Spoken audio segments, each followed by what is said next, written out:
battle, Karana's father was killed. Many other people were killed. A lot of men from the tribe were killed. Her father was one of the ones that was killed. So, for Karana, do you think Karana's older sister is now taking care of her brother and stuff? Yeah, so that's kind of right. You have to look out for your family. And yeah, right. I think that's a good inference that you could make for sure. So everyone is kind of stepping up and doing some different roles now. So it says, now that my father was gone, it was not easy to look after Ramo, who was always into some mischief. It was the same time in the other houses of Galahas. But more than the burdens which had fallen upon us all, it was the memory of those who had gone that burdened our hearts. After food had been stored in autumn and the baskets were full in every house, there was more time to think about them. So the sort of sickness came over the people and the village, and people did not speak and hardly ever laughed. In the spring, Kimki, who's the new chief, called the tribe together. He had been thinking, he said, during the winter, and had decided that he would take a canoe and go to the east to a country which was there, which he had once been to when he was a boy. It lay many days across the sea, but he would go there and make a place for us. He would go alone because he could not spare more of our men for the voyage, and he would return. The day that Kimki left was fair. We all went to the cove and watched him launch the big canoe. It held 2 baskets of water and enough tunas and dried abalone to last many days. We watched while Kimki paddles through the narrow opening in the rocks. Slowly he went through the kelp beds and into the sea. There he waved to us and we waved back. The rising sun made a silver trail across the water. Along this trail he disappeared into the east. The rest of the day we talked about the journey. Would Kimki ever reach this far country about which nothing was known? Would he come back before the winter was over, or never? That night he sat around the fire and talked while the wind blew and the waves crashed against the shore. Chapter 6. After Kimki had been gone 1 moon, we began to watch for his return. What does it mean, 1 moon? 1 month. Yeah, 1 month. 1 cycle of the moon. 1 cycle of the moon. The moon is Some people cycle is tell the day, 28 days. tell the month by the Yeah.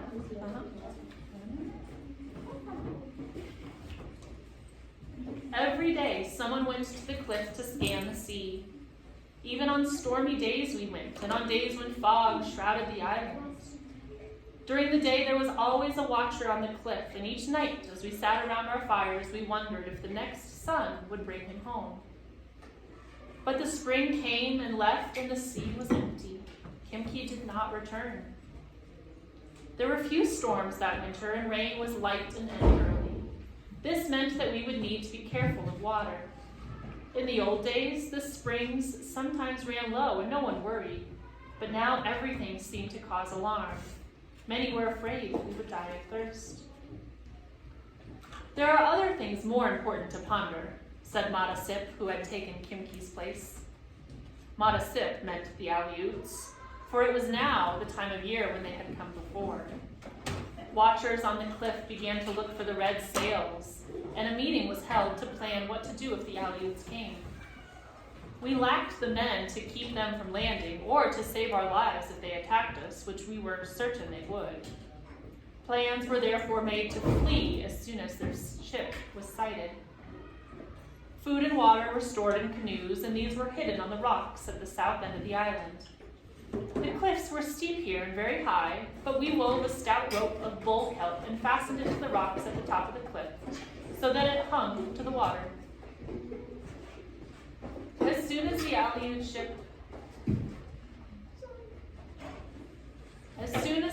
ship was sighted, we would all go to the cliff and let ourselves down, one at a time. We would then leave in our canoes for the island of Santa Catalina. Although the entrance to Coral Cove was too narrow for a ship to pass through safely at night, men were sent there to watch the cove from dusk to dawn, besides those who watched during the day. Shortly afterwards, On a night of fine moon, one of the men came running back to the village. Everyone was asleep, but his cries quickly awakened us. "The Aleuts!" he shouted, "the Aleuts!" It was news we expected. We were prepared for it, yet there was much fear in the village of Galahast. Madasip strode from hut to hut, telling everyone to be calm and not to lose time packing things that would not be needed. I took my skirt of yucca fiber, however, for I had spent many days making it, and it was very pretty, and also my otter cape. Quietly, we filed out of the village along the trail that led toward the place where our canoes were hidden. The moon was growing pale, and there was a faint light in the east, but a strong wind began to blow.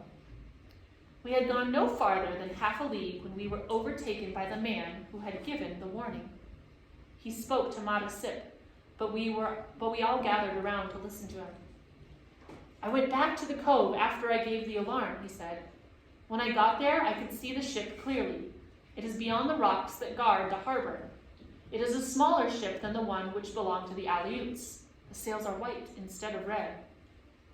"Could you see anyone?" Madasip asked. "No." "It is not the same ship which was here last spring?" "No." Madasip was silent, pondering the news. Then he told us to go on to where the canoes were and wait for him, for he was going back. It was light now, and we went quickly over the dunes to the edge of the cliff and stood there while the sun rose. The wind grew cold, but fearing that those on the ship would see the smoke, we did not start a fire, though we had a meal to cook for breakfast. Instead, we ate a small amount of dried abalone, and afterwards my brother Ramo climbed over the cliff. No one had been down to the rocks since the canoes were hidden, so we did not know whether they were still safe or not. While he was gone, we saw a man running across the dunes. It was Nanko, carrying a message from Madasip. He was sweating in spite of the cold, and he stood trying to catch his breath. We all waited, urging him to talk, but his face was happy and we knew he brought good news. "Speak," everyone said in a chorus. "I have been running for more than a league," he said. "I cannot talk." "You are talking," someone said. "Speak, Nanko, speak," cried many voices. Nanko was having fun with us. He threw out his chest and took a deep breath. He looked around at the circle of faces as if he did not understand why everyone was staring at him. "The ship," he said at last, saying the words slowly, "does not belong to our enemies, the Aleuts. There are white men on their ship, and they have come from that place where Kimki went when he left our island." "Has Kimki returned?" an old man broke in. "No, but it is he who saw the white men and told them to come here." "What do they look like?" Ulape asked. "Are there boys on the ship?" asked Ramo, who had come back with his mouth full of something. Everyone seemed to be talking at once.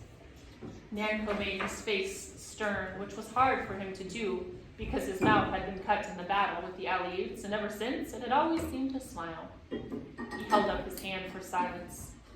"The ship has come for one reason," he said, "to take us away from Galahast." "To what place?" I asked. It was good news that the ship did not belong to the Aleuts, but where would the white men take us? "I do not know to what place," he said. "Kimki knows, and he has asked the white men to take us there." Saying no more, Nanko turned back and we followed him.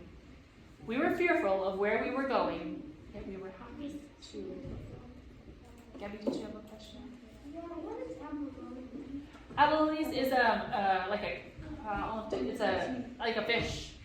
It might be a shellfish. I'm not sure. I'll have to double check. But Maybe yeah. the white men are like just pretending That they know about Kimki. I'm guessing not. Still be cautious. Yeah, I'm guessing not.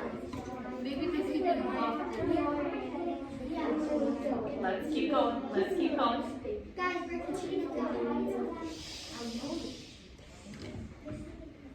We took nothing with us when we thought we would have to flee, so there was much excitement as we packed our baskets. Nanko strode up and down outside the houses, urging us to hurry. "The wind grows strong," he shouted. "The ship will leave you." I filled 2 baskets with the things I wished to take. 3 fine needles of whalebone, an awl for making holes, a good stone knife for scraping hides, 2 cooking pots, and a small box made from a shell with many earrings in it. Ulape had 2 boxes of earrings, for she was vainer than I. And when she put them into her basket, she drew a thin mark with blue clay across her nose and cheekbones. The mark meant that she was unmarried. "The ship leaves," shouted Nanko. "If it goes," Ulape shouted back, "it will come again after the storm." My sister was in love with Nanko, but she laughed at him. "Other men will come to the island," she said. "There will be far more handsome and brave than those who leave. You are all women of such ugliness that they will be afraid and soon go away." The wind blew in fierce gusts as we left the village, stinging our faces with sand. Ramo hopped along far in front with one of our baskets, but before long, he ran back to say that he had forgotten his fishing spear. Nanko was standing on the cliff motioning for us to hurry, so I refused to let him go back for it. The ship was anchored outside the cove, and Nanko said that it could not come closer to the shore because of the high waves. They were beating against the rocks with the sound of thunder. The shore, as far as I could see, was rimmed with foam. Beatrice and Charlotte, let's go back to our spots. That's fine, thank you. 2 boats were pulled up on the beach. Beside them stood 4 white men, and as we came down the trail, one of the men beckoned us to walk faster. He spoke to us in a language which we could not understand. The men of our tribe, except Nanko and Chief Madasip, were already on the ship. My brother Ramo was there too, Nanko said. He had run on ahead after I told him that he could not go back to the village for his spear. Nanko said that he had jumped into the first boat that left the cove. Madasip divided the women into 2 groups. Then the boats were pushed into the water, and while they bobbed about, we scrambled into them as best we could. The cove was partly sheltered from the wind, but as soon as we went through the passage between the rocks and into the sea, great waves struck us. There was much confusion. Spray flew, the white men shouted at each other. The boat pitched so wildly that in one breath you could see the ship, in the next breath it was gone. Yet we came to it at last and somehow were able to climb onto the deck. The ship was large, many times the size of our biggest canoes. It had 2 tall masts, and between them stood a young man with blue eyes and a black beard. He was the chieftain of the white men, for he began to shout orders which they quickly obeyed. Sails rose on the tall masts, and 2 of the men began to pull on the rope that held the anchor. I called to my brother, knowing that he was very curious, and therefore would be in the way of the men who were working. The wind drowned my voice, and he did not answer. The deck was so crowded that it was hard to move, but I went from one end to the other, calling his name. Still, there was no answer. No one had seen him. At last, I found Nanko. I was overcome with fear. "Where is my brother?" I cried. He repeated what he had told me on the beach, but as he spoke, Ulape, who stood beside him, pointed toward the island. I looked out across the deck and the sea. There, running along the cliff, the fishing spear held over his head, was Ramo. The sails had filled and the ship was now moving slowly away. Everyone was looking toward the cliff, even the white men. I ran to one of them and pointed, but he shook his head and turned from me. The ship began to move faster. Against my will, I screamed. Chief Madasip grasped my arm. "We cannot wait for Ramo," he said. "If we do, the ship will be driven onto the rocks." "We must," I shouted, "we must." "The ship will come back for him on another day," Madasip said. "He will be safe. There is food for him to eat and water to drink and places to sleep." "No," I cried. Madasip's face was like stone. He was not listening. I cried out once more, but my voice was lost in the howling wind. People gathered around me, saying again what Madasip had said, yet I was not comforted by their words. Ramo had disappeared from the cliff, and I knew that he was now running along the trail that led to the beach. The ship began to circle the kelp bed, and I thought surely it was going to return to the shore. I held my breath, waiting. Then, slowly, its direction changed. It pointed toward the east. At that moment, I walked across the deck, and though many hands tried to hold me back, flung myself into the sea.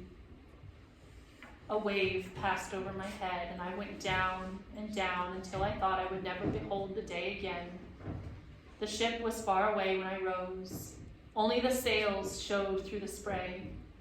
I was still clutching the basket that had held all of my things, but it was very heavy, and I realized that I could not swim with it in my arms. Letting it sink, I started off toward the shore. I could barely see the 2 rocks that guarded the entrance to Coral Cove, but I was not fearful. Many times I had swam farther than this, although not in a storm. I kept thinking over and over as I swam how I would punish Ramo when I reached the shore. Yet when I felt the sand under my feet and saw him standing at the edge of the waves, holding his fishing spear and looking so forlorn, I forgot all those things I planned to do. Instead, I fell to my knees and put my arms around him. The ship had disappeared. "When will it come back?" Ramo asked. There were tears in his eyes. "Soon," I said.